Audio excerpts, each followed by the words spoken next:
if I start eating vegetables, I have maybe 3 or 4 bowel movements during the day. When on the meat diet, I have 1 a day and that's it. I'm not constantly going to the bathroom. Okay. So the advantage of vegetables is you get to go to the bathroom more. I get to go more. Yeah. Yeah. If that's considered an advantage, I don't know that it is. Yeah. No, thank you. Yeah. I've got better things to do than to sit on the pot. Sit on the toilet.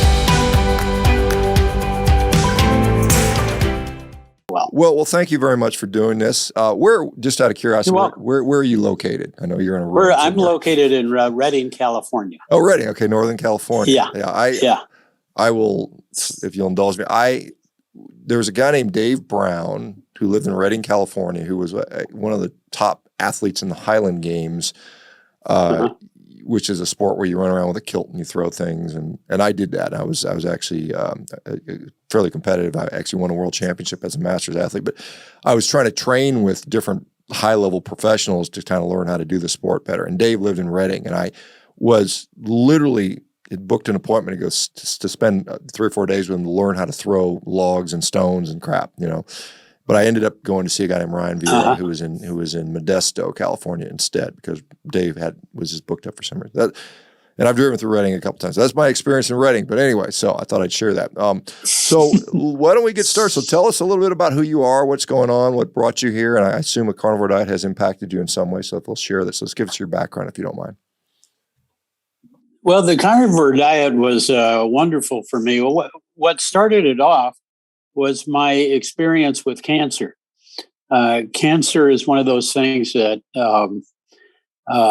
that I had a problem with. I had a 2-centimeter growth on my lung, and so I bought a book called Death by Diet, which was written by Robert Barefoot. And he talked about how if you keep your pH level and your sugar low, cancer feeds off of sugar, according to this book. So that got my interest, and I went ahead and followed the recommendations there, that along with other people, and the cancer went away. And then a few years later, I saw Jordan Peterson and you and a few other guys talking about the carnivore diet. I was already on keto because I had gotten type 2 diabetes, and I didn't want to have that any longer. And so doing the study, and I could see that there was a link between the eating too much sugar and getting all kinds of physical problems. So I went on the keto diet. My diabetes blood test was about 7.3. I went on the keto and it went down to about 5.7, and on carnivore it's down now to 5.3. So that's the A1C. It's what I'm talking about there. Yeah, and that really was quite convincing for me. In other words, I didn't have to be convinced to do the carnivore. It was just a step away from the keto. Keto was basically the same thing, only without the veggies. And then I noticed that I did get some mood improvement. I mean, I'm not depressed or anything like that, but I did feel a little bit more mentally clear the way things were going, and I could think clearly, and I really liked that. So I stayed with the carnivore diet for quite a long time. I'm still on it. Okay, so how long has it been that you've been doing this unsustainable diet? Yeah, right. This unsustainable diet was I started September 2018. Mm-hmm. Okay, so 5 years. And I have been in the hospital for what they call heart failure or pulmonary edema, but I don't think that has anything to do with the diet. Let me go back to, you said you had a lung mass, I believe you said 2-centimeter lung mass, lung tumor. What did that turn out to be, and what was the resolution on that? Is it still there? Was it removed? What happened with that? Oh no, it was I went to get a chest X-ray for what I thought I had pneumonia, and the guy checked it, and he said there's nothing there.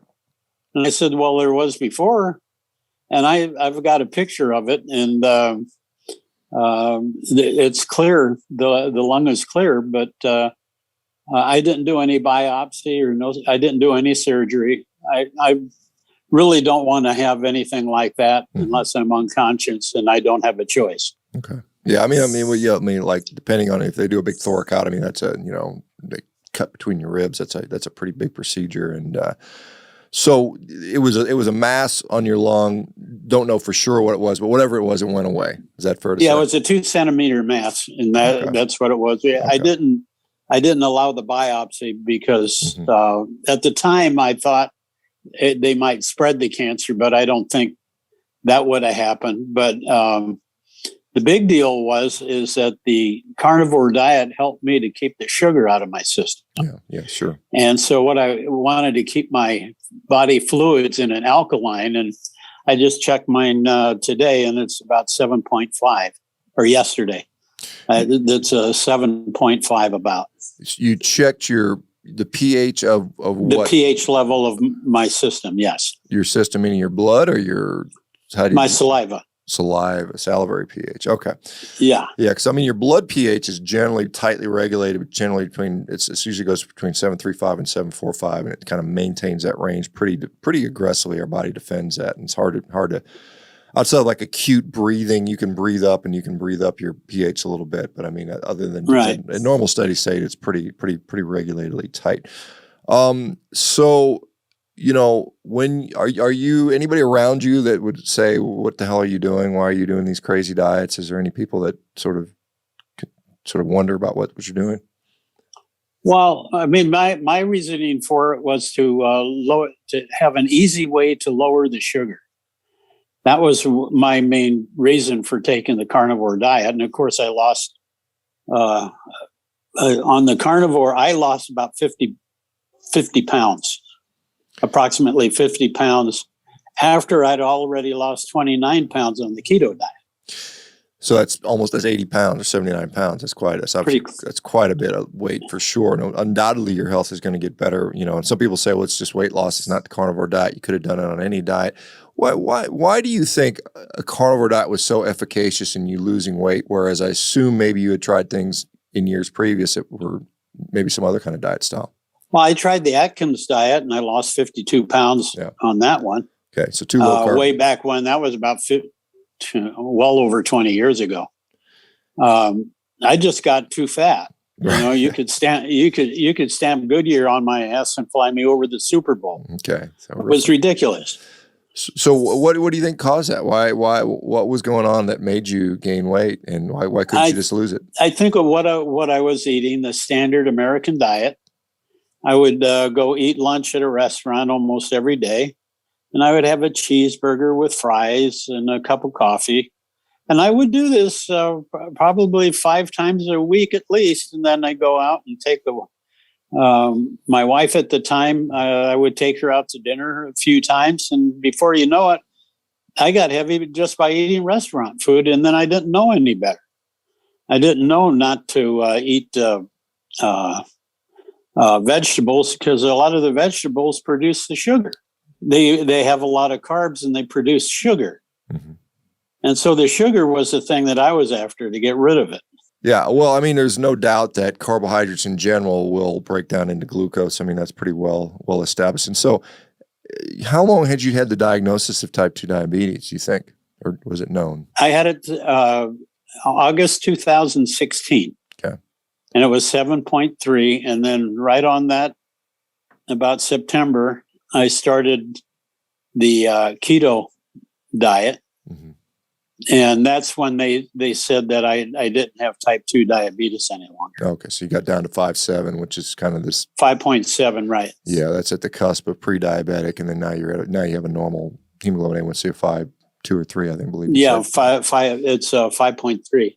Okay, and were you?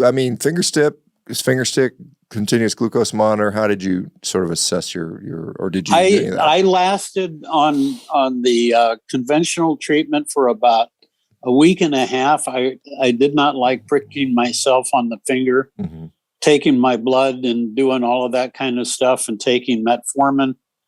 I didn't believe in the process.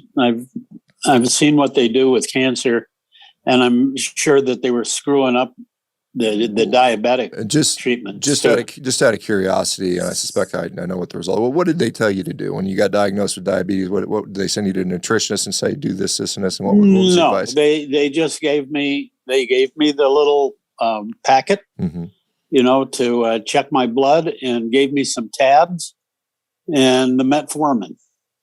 And then after that, no instructions on diet or anything like that. Okay. So I had to look all that up, and thank God we have the internet, because I can look up almost anything. Yeah. And it was amazing, and then I started with the low carb, and that worked. And it got rid of my lung cancer too. Or your lung mass, I guess is what I guess. Or lung mass, or whatever it was. So, yeah. And then, you said that you lost weight. Did you? I mean, what? I guess some people will comment that their cravings go away on a carnivore diet. Is that something you've experienced? No, I'd like to say that, but to be honest, every once in a while I want to eat an ice cream bar, a chocolate ice cream bar. Right. But that's about it. I don't have any cravings for anything else, and I limit that. Yeah. You're not craving broccoli or spinach salad or anything. Not like at that. all. That's what's really odd, because I liked vegetables and rice. I liked rice especially, but now I have no cravings for them. Yeah. Yeah. I'm interested in as to why that might be. Well, I mean, I can speak from my own. I never ever liked vegetables. I mean, it took me years to even be able to pretend that they were somewhat palatable. I just never liked it. I like rice. I remember my favorite kid. My favorite. I remember in high school, roast beef over rice was my favorite. And I'd always get 2 orders of that because I was a big athlete, and they would let you eat 2 of those. But yeah, I mean, as far as cravings, like I said, I would much rather have a piece of cake as a craving than any kind of vegetable out there, which is kind of funny. So, do you, what does your diet look like? Let's talk about what you eat. What do you eat on a day-to-day basis these days? Well, I eat bacon and eggs. And then if I want to switch it around a little bit, I'll eat eggs and bacon. And very good. For the evening, I'll have a hamburger patty, maybe with some more bacon, sometimes not. It just depends. Just a hamburger patty, a steak, or sometimes I'll eat a chicken, but not much. Yeah. It's interesting how most of us don't really get turned on by chicken anymore. It's kind of like one of those things. It's like, I'll eat it if it's there. But well, it doesn't have enough fat on the skin to make it satisfying. I mean, I like chicken. Yeah. But, I would rather have the beef. Yeah, you and me both. And I think most of us are in that camp. So, from what it sounds, are you going out of your way to focus on only eating grass-finished meat, or is it just whatever you get? No, whatever I get my hands on. I don't have time for that. There's some people, I have a friend that she likes to eat organic eggs, and, I'm just not into that. I like the cage-free eggs, but I wouldn't be able to tell one from the other. Yeah, yeah. I don't know. I don't think that that's going to be as important. It's just making sure you eat eggs and have some meat to go along with it, and then carry on with your day. Yeah, that's because I really feel good doing it this way, and I don't have to cook so much. Yeah, that's been my observation. Is it just meat of any type is darn good, and there's a lot of people in that camp. And I generally, I mean, I'll be honest. I prefer the taste of grain-finished beef over grass-finished beef. I've had some good grass-finished beef. I've had some really not so good grass-finished beef, but grain-finished beef generally tastes better to me. And my experience has been people get healthy regardless. And I think that's a neat thing to say. And it's one of those things where there's right. It doesn't matter. I would try it, but we have a butcher shop here locally in town, which is terrific. Mm-hmm. And I think they get their beef from Harris Ranch, which is down south. Yeah, just off I-5. Yeah, I've driven by there many times. Yeah. So there's they're a really good place. It's R&R Meats, and they do a good job there. Yeah, there's a lot of criticism of Harris Ranch from people in California, but my understanding is they do a really nice job about maintaining the animal welfare, and even though they're a big operation, they do a good job. And I think they supply all of In-N-Out, if I'm not mistaken. I think they're the supplier of In-N-Out. Do you ever go to In-N-Out? You ever had any? Oh yeah, I used to love that place. Yeah. Every once in a while, I'll go get a burger there, but I haven't done it in years. Yeah, because I just don't. When I do that, I gain 2 or 3 pounds, and then I've got to concentrate for the next few days on getting rid of that weight. Got it. Yeah. And I don't like that. I still have a pot belly. Yeah. I mean, it's not, I'm not like ripped like somebody like you, but I'd like to get rid of the belly. Yeah. Well, I mean, like I said, to be fair, I mean, I've been training and I train hard. I've been doing it my whole life. And I mean, that's part of the equation for sure. But I mean, coming down 80 pounds is significantly, I mean, that's a huge difference in how your health is. As far you mentioned, you feel better cognitively. Can you talk a little bit more about how do you assess that? How did you feel before? I think where I notice it the most is when I go about my day. I don't need naps as much. I may lie down because my back is sore or something, but I don't fall asleep.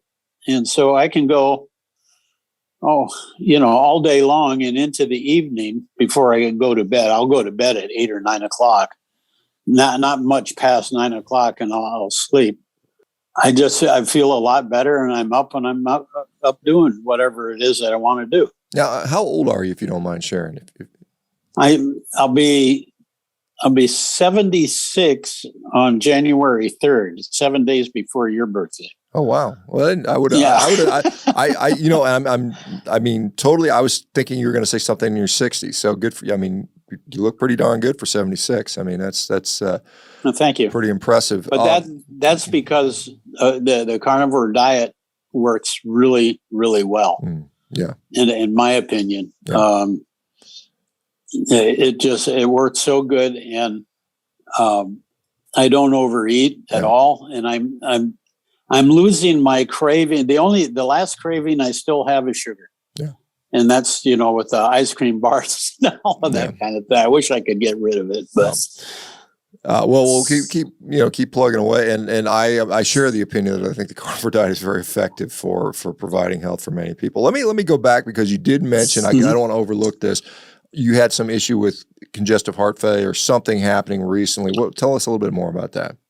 Well, I think I had contacted you after I had gotten it, and I thought I had a vitamin C deficiency. I went into the hospital and I started breathing heavy. Yeah. I started breathing heavy before, and I couldn't breathe very well. And so I wanted some help with the oxygen. Well, I went in there. This was May in 2019. And I would guess that I've had this condition for a long time, because I was about 20 years on high blood pressure medication. And then a year and a half on statins before I was told not to do that. And then, so I've been a vitamin C freak. I really like the vitamin C. I take lysine and proline along with it, like Dr. Linus Pauling once did, and he lived to 92. And so, thinking that all these flus and everything was a virus, I just doubled down on the vitamin C. And but when I got out of the hospital, and then the darn thing happened again back in 2021, in November of 21. I had the same exact thing, went into the hospital, and the treatment was so bad, I walked out of the hospital. I didn't say goodbye. Thank you very much. See you later. I just left. I couldn't stand it because I wanted oxygen and I wasn't getting anything. So what did they treat you with then if it was so bad? What was so bad about it? Well, the first time they treated me with Lasix. Okay. And that worked fine. Got it. Okay. Yeah. And then, and I still I still use diuretics, which I don't like. I'd like to stop doing that, but if you can't breathe, you can't breathe. Right. So let me just interject, because for people who don't know, Lasix is a form of diuretic which pulls water off you. And a lot of times with heart failure, people just develop a bunch of water and sometimes in their lungs, it feels like they're drowning. And so you suck all that fluid off, and that can be helpful. So Lasix, it helped. And then what? That's basically it. They gave me the Lasix, and then I went home. I think I even walked home. I just was sick of the whole thing.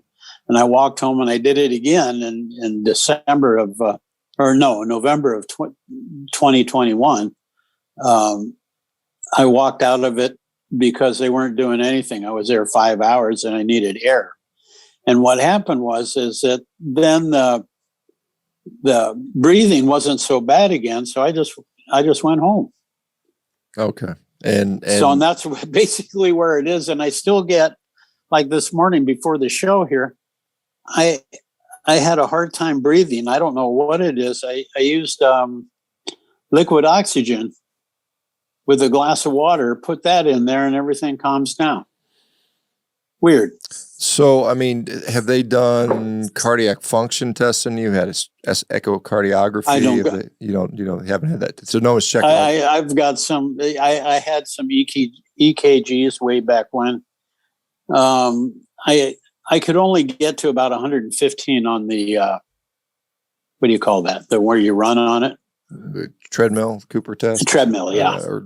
Okay. So I can't even get to the point to where they can make and that's been like that for a long time, long before the carnivore. Got it. Okay, so you've had this chronic cardiac condition over many, many years. Yeah, I just don't have it treated. I've made it to almost 76 so far, so I'm doing okay. Yeah. If you treated it, so what do you.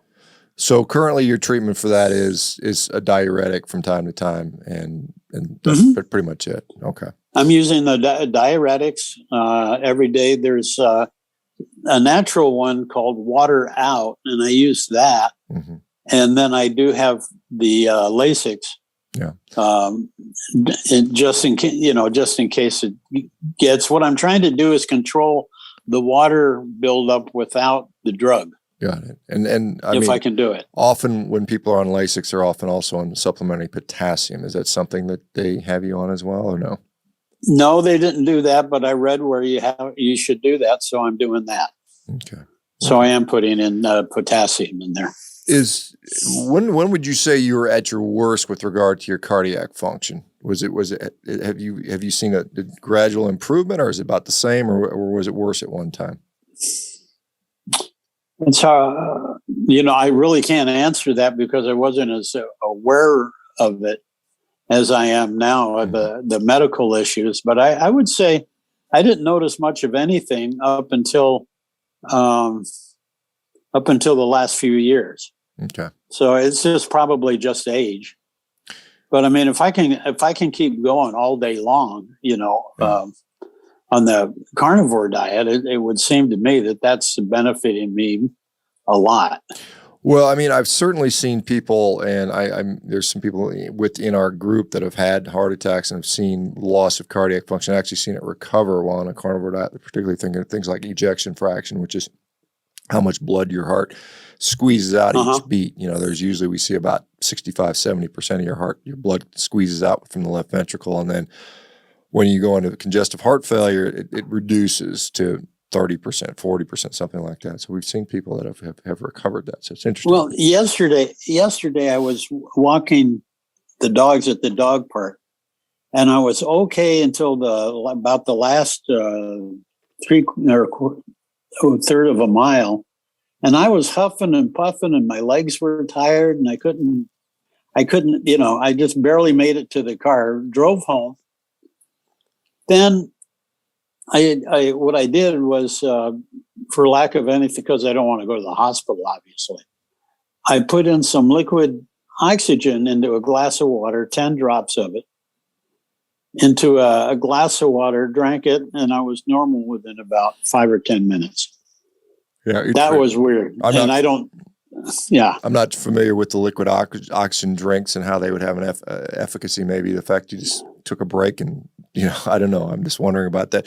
So you don't have any real interest in anybody looking at your heart or that type of stuff, is that? No, not really. No, because all it's going to do is cost money. Yeah. And no benefits. It's usually the best. I'm sorry, but the credibility of the medical profession at this point is very bad, along with the government and everything else. I don't want to tolerate it. Yeah. And I think this is a real fair point, because a lot of people have lost a lot of faith in the healthcare system in general based on recent events. And I think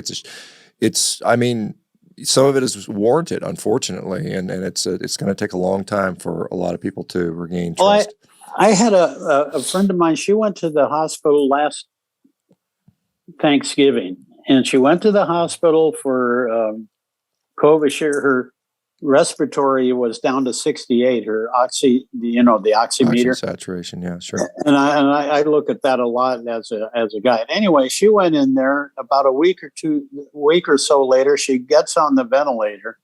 She's on the ventilator for 14 or 15 days, and her sister started asking a bunch of questions about what they're doing, why they're doing it, and all of this stuff.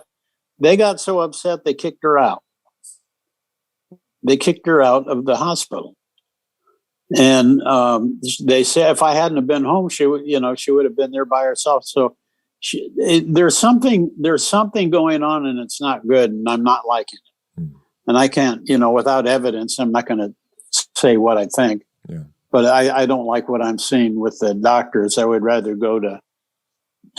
just stay away and muddle through on my own.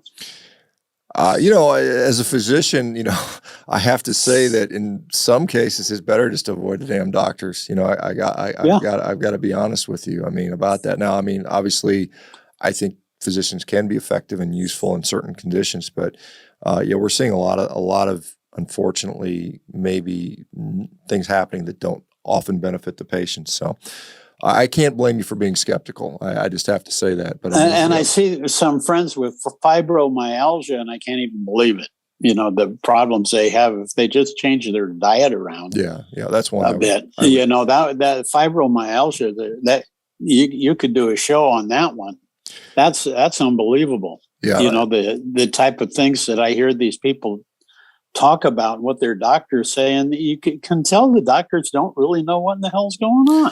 Yeah, fibromyalgia is one of those diagnoses that was kind of even ridiculed in the medical profession. We just thought, well, it's just a depressed woman, just stick her on an antidepressant and make her go away. And people don't question if it's a real diagnosis. But I do think that probably food has a significant role to play in the management of fibromyalgia. And I've seen a number of people that have quote unquote cured their fibromyalgia by using dietary interventions, which I think is legitimate. I think the diet has a huge impact on our health and some of these diseases. But once your sister started asking a lot of questions, she was let out of the hospital and sent home.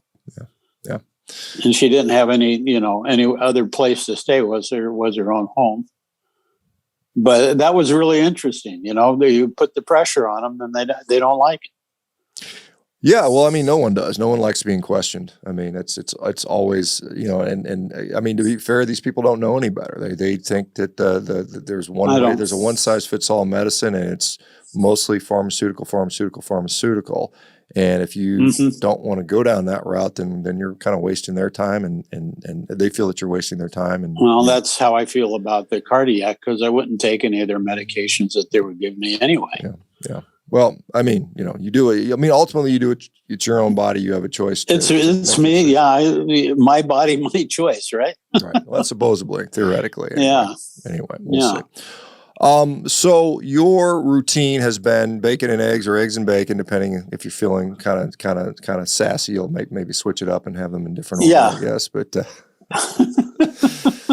What, as far as anything surprise you when you switch from keto to carnivore? I mean, because a lot of people say, well, it's the same thing. Keto, carnivore doesn't make a difference. I mean, did you notice any big differences digestive wise or any kind of differences? No, I pretty much was on a carnivore anyway. I was doing the bacon and eggs thing. Mm-hmm. And then the only thing I cut out was the vegetables that went along with my hamburger. Why? So, do you feel that cutting out the vegetables was a necessary step for you personally? Did it provide a benefit? Because a lot of people will say why can't you just eat a balanced diet and include vegetables in there? What's wrong with vegetables? What was the difference for you? I just don't care for vegetables anymore. Okay, I just, I just, after eating this way, I like this way better. And, the way I look at it is that animals and plants are the two food groups that's on the planet. Right. So we can choose between the two, assuming that you think plants are food. But I think they are, and they have a place, but not on my plate. Got it. And so you didn't feel that eating vegetables provided any additional benefit for you. Is that fair to say? No, as a matter of fact, if I start eating vegetables, I have maybe 3 or 4 bowel movements during the day. When on the meat diet, I have 1 a day, and that's it. I'm not constantly going to the bathroom. Okay, so the advantage of vegetables is you get to go to the bathroom more. I get to go more. Yeah, if that's considered an advantage, I don't know that it is. Yeah, no, thank you. Yeah. I've got better things to do than to sit on the pot. Sit on the toilet all day. Got it. That's a fair statement. And I think I do think, like I said, vegetables will make you go to the bathroom more. Is that an advantage or not? I'm not sure. No, I don't think so. I mean, I do take supplements, and that's about as close as I get to. Okay. And what's I'll take vitamin D3, vitamin B1, and potassium, magnesium. So some minerals and a couple vitamins is what you supplement with. And has anybody in your sphere of influence been influenced by you doing this diet, either negatively or positively? Have you seen other people adopt it due to your doing this? Well, they've always thought that I was a bit odd. So I don't. I have a few friends that have gone and they're doing very well on the carnivore diet, and especially when somebody's overweight. Mm-hmm. When they're overweight like that, the extra weight is what really is bad for the health. It's extremely bad. Yeah. And it just first of all, it looks bad. It looks horrible. This stuff where they're making people look like they're very special because they're fat. They're not special. They're fat. Okay. And they don't look good. Yeah. Yeah. And so when I remember watching a video of myself maybe 20 years ago, and I looked at that and I said to my wife, God, how did you let me get that fat? Nobody knew how to control it. It was, it had to be, it wasn't that I was overeating or putting in too many calories. I was putting in the wrong things, like carbohydrates. So I didn't really understand that until, 6-7 years ago. Do you feel it's easier for you personally? I'm not talking about population, but for you personally to overconsume carbohydrates as opposed to, say, things like bacon and eggs or steak? Is it easier for you to overconsume carbohydrates? To overconsume them? Yes. I don't consume them hardly ever. But I mean, back when you were consuming them, I mean, did you find it was easier just to continue to eat them more and more? Was it? Well, I would have like hash browns with my eggs, things like that. That had a lot of carbs on it. So, I would eat them. And I liked them, but then you've got the problem with the salad oil or whatever it is they use isn't good for you. And so I just when your diet came along, or the carnivore diet came along, that was like a godsend. It just made everything so much easier. That I didn't care about carbohydrates. I didn't want to cook them anyway. Mm-hmm. You know, I mean, I did like my rice, you know, but I don't fix rice at home, and it's not that hard to fix. I just don't fix them at home. Yeah. And there is something said to be cooking at home versus going out to eat. The amount of time I spend going out to eat right now is probably reduced by 90%. You know, I still once in a while I'll eat in a restaurant, but I just don't really have a desire to do that anymore. And no, I don't. It's just think about the money you save not going to restaurants. Yeah, and for those people, I mean, there was an interesting study out of Japan looking at the impact, and again, this climate change stuff, which I was railing about this morning. They looked at, they examined the factors that contributed the greatest to quote unquote carbon footprints, and actually going out to eat was probably one of the biggest factors, irrespective of what you chose to eat. Just the act of going out to eat, and then alcohol was the other thing. It was like alcohol, desserts, and going out to eat were the biggest drivers of carbon footprints, at least in Japan in their society. But you know, again, it's one of those things. With the alcohol, for me, what I used to drink about 1 or 2 drinks, and maybe 4 or 5 times out of the week, and I stopped doing that because I got along with my cardio thing, I read on the internet where alcohol affects the immune system. Yeah, and I didn't know that. So I just stopped it. Did you lose as a lot of people report going on ketogenic diets or certainly carnivore diets that their craving or desire to drink alcohol or smoke cigarettes or things like that diminishes and goes away? Is that something you found, that just the craving, the desire to do so went away?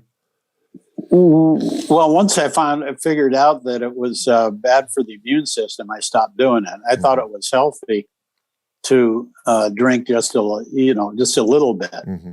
But when I got a pain in my right calf that really hurt pretty bad, and I was doing while I was laying down on my back, I was doing some research on it, and I figured out that it's bad for the immune system, and it's not going to be a good thing for me to do. So I just stopped. Now it makes it easy. Yeah. Well, interesting. I mean, because we know alcohol is bad for a lot of things. I mean, obviously, there's people that have liver issues with alcohol, depending on how much they drink. That it certainly has a whole host of known problems. I know there's people out there that still will say that moderation seems to be beneficial. I tend not to agree with that. I think probably avoiding alcohol in general. And having said that, I do occasionally have a glass of wine, but the frequency of that tends to be about one glass every 2 months. In fact, I can't imagine the last time I had a glass of wine. I think I might have had a sip of one when I was in Mexico a couple of months ago. But I drink so infrequently as to effectively say I largely don't do it. But good for you for at least figuring some of this stuff out, because a lot of people don't figure it out and they just stay. And can you imagine? Where would you think you would be had you not gone on a ketogenic diet and then subsequently a carnivore diet? Had you persisted in the previous standard American diet, where do you think you'd be at this point? Dead. Yeah, probably. I'd be dead. Yeah, that's probably a fair assessment. Because you can't. When you're that fat, when you're 5'5.5", I have to take the half. I mean, if it's there, I got to take it. Okay. Yeah. Okay. You can have it. But at 236 pounds, that's a lot. Yeah. Yeah. And so I think I would have been dead. So you were 5'5.5" and 236, and now you're 156 or 7 or something like that. Yeah, right. Today I'm 162. Yeah, okay. 162, yeah. And I fluctuate between 158. I think a lot of it is water weight, and I'm still trying to work through that because I'm getting water weight and the breathing hard and all that kind of stuff. So I got to figure that one out. Yeah. But I don't think it has anything to do with the diet. Yeah. Well, like I said, I mean, you're 76. Like you said, there is that factor that age does eventually catch up to us, and you've already exceeded the life expectancy for a male in the United States right now. I think the life expectancy for males is somewhere, I want to say low 73, 74, I think, something like that. So that's, and unfortunately it's going down. It's gone down in the last 2 or 3 years. It's actually dropped. I think I want to say with the average, I think the overall life expectancy for the U.S. is somewhere 77, 78, but that includes females, which generally live about 5 years longer than men. And so, so good for you for doing that. I wish you many, many more years of relatively good health, and hopefully you can continue to improve, and hopefully the heart continues to, hopefully it gets better for you. That's for sure.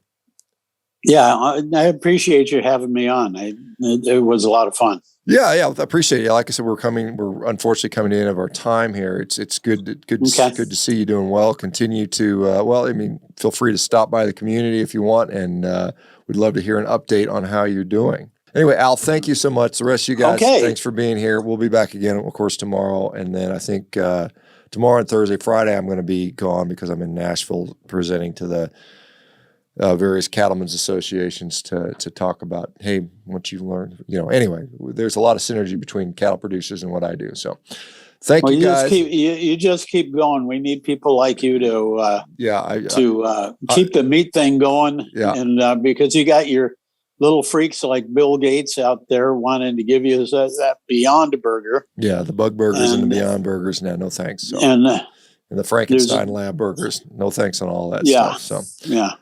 All right, guys, have a great day. We'll talk to everybody soon. See you later. Thanks, Al. Appreciate it. Bye, everybody. Okay. Take care now. Thank you. Bye-bye. Hey, folks, it's Dr. ShawnBaker here. If you guys are enjoying these success stories, well, you can become your own success story. You can do that by heading over to Carnivore.diet. You can sign up for a free 30-day trial and get started today. We're looking forward to supporting you. Our community is wonderful, and we'd love to see your success.